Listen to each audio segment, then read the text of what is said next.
Hello, history buffs, and welcome back to our channel. Today, we're journeying back in time to the sun-drenched lands of the Iberian Peninsula, to a realm of dazzling cities, profound learning, and fierce warriors. We're talking about Al Andalus. But this isn't just a story of palaces and poetry. It's a tale of survival, of a civilization constantly defending its existence for nearly 8 centuries. This is the story of the Shield of Al Andalus. When we think of Al Andalus, our minds often conjure images of the great mosque of Cordoba or the Alhambra in Granada. But behind this cultural brilliance was a state of perpetual warfare. From the very beginning, with the Umayyad conquest in 711, Al-Andalus was a frontier society.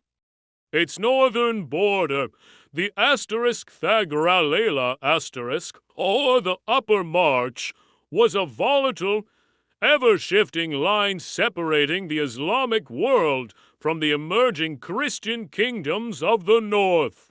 Imagine a land where every city was a fortress and every farmer was a potential soldier. Life on the frontier was harsh and unforgiving. The landscape itself became part of the defense system. Watchtowers, or atalaeus dotted the hilltops, their stone eyes scanning the horizon for any sign of an approaching enemy. A plume of smoke by day or a beacon of fire by night would send a ripple of alarm across the land. A silent, urgent message passed from one tower to the next, alerting the garrisons in fortified towns like Tolino, Zaragoza, or Medinaceli. The heart of this military machine was the Andalusi army. It was a fascinating and complex force, a true melting pot of cultures. At its core were the Arab elites, descendants of the original conquerors, who formed the cavalry's backbone. Alongside them fought the Berbers, fierce warriors from North Africa who had been instrumental in the initial invasion. They were renowned for their endurance and skill in rugged terrain, often serving as light infantry and shock troops. But the army was even more diverse. It included Sakaliba who were soldiers of Slavic and European origin, often starting as slaves, but rising through the ranks to become powerful commanders and even palace guards. Then there were the Muwallads native Iberians, who had converted to Islam. They knew the land better than anyone and were crucial for local defense and guerrilla-style warfare. This multicultural mix was both a strength and a weakness. It provided a wide range of skills, but internal rivalries, especially between Arab and Berber factions, could sometimes boil over, threatening the stability of the entire state. The military structure was highly organized. Under the powerful caliphs of Cordoba, like the legendary Abd al-Rahman III, the army was centralized and professionalized. He established state-run factories, the Tiraz not just for luxury textiles, but for mass-producing weapons and armor. He built a powerful navy based in Almuria to control the western Mediterranean and counter threats from both Vikings in the north and the Fatimids in North Africa. This was a state geared for total war. Campaigns were a regular feature of life. Almost every summer, the caliph or his leading general would lead a raid, an Seifa into Christian territory. This wasn't just about conquest. It was about projecting power, gathering resources, and keeping the northern kingdoms on the defensive. The most famous of these military leaders was the fearsome Almanzor, or the Victorious. In the late 10th century, he terrorized the north, launching over 50 campaigns and sacking major Christian centers like Barcelona, Lean, and even the sacred pilgrimage site of Santiago de Compostela. To the Christians, he was a scourge. To the Muslims of Al Andalus, he was the ultimate defender of the faith, the unbreachable shield. But shields can crack. After Al-Mansur's death, the Caliphate of Cordoba crumbled into civil war, the period known as the *Fitna*. Al-Andalus shattered into dozens of smaller, independent principalities called *Typhus*. This fragmentation was a disaster for the collective defense. The Taifa kings, more interested in courtly splendor and petty rivalries, often fought amongst themselves. They even made alliances with Christian rulers against their Muslim neighbors, paying them hefty tributes, the notorious Parias*, in exchange for protection.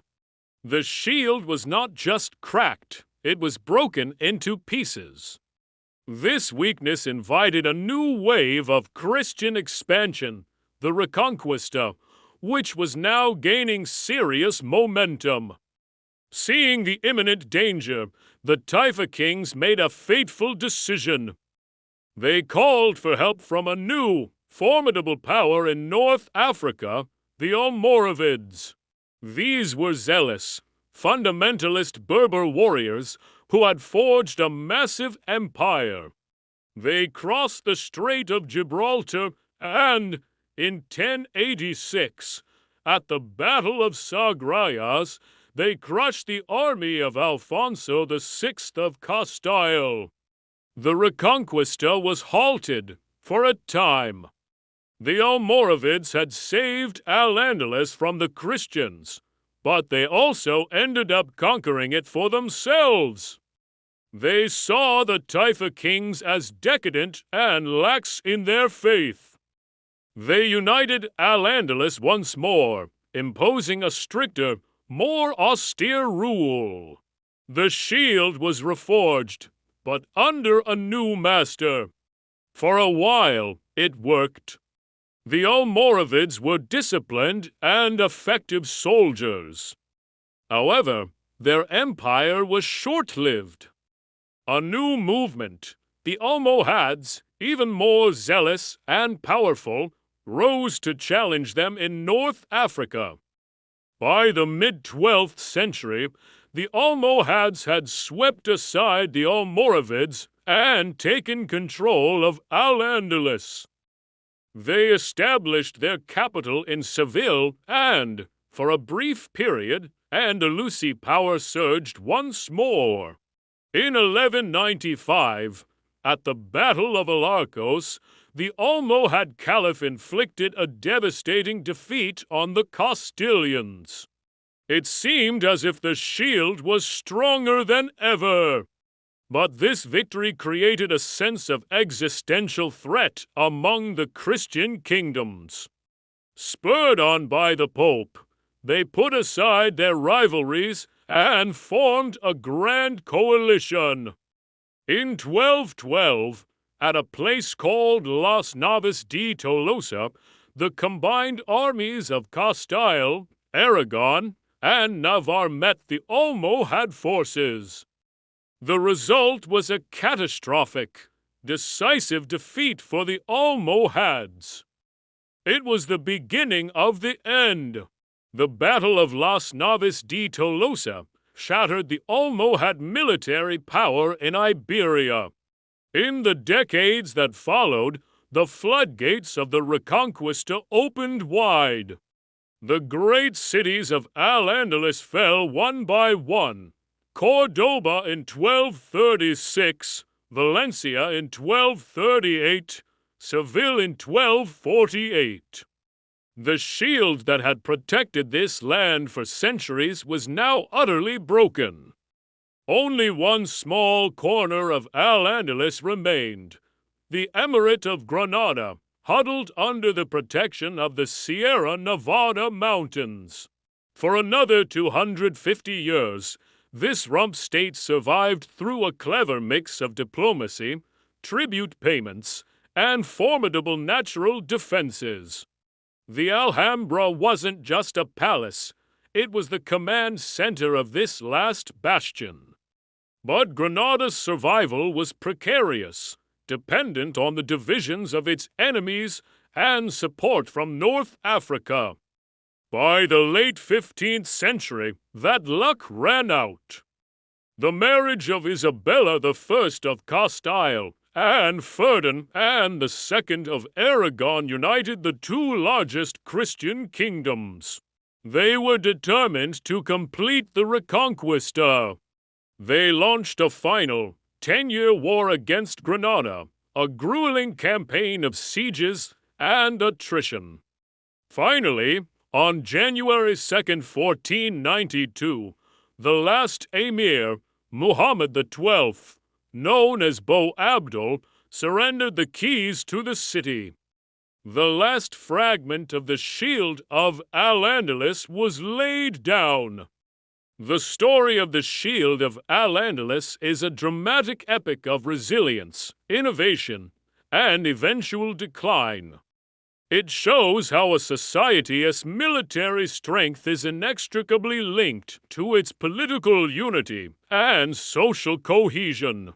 For centuries, this shield, forged from diverse peoples and brilliant strategies, protected one of history's most vibrant civilizations.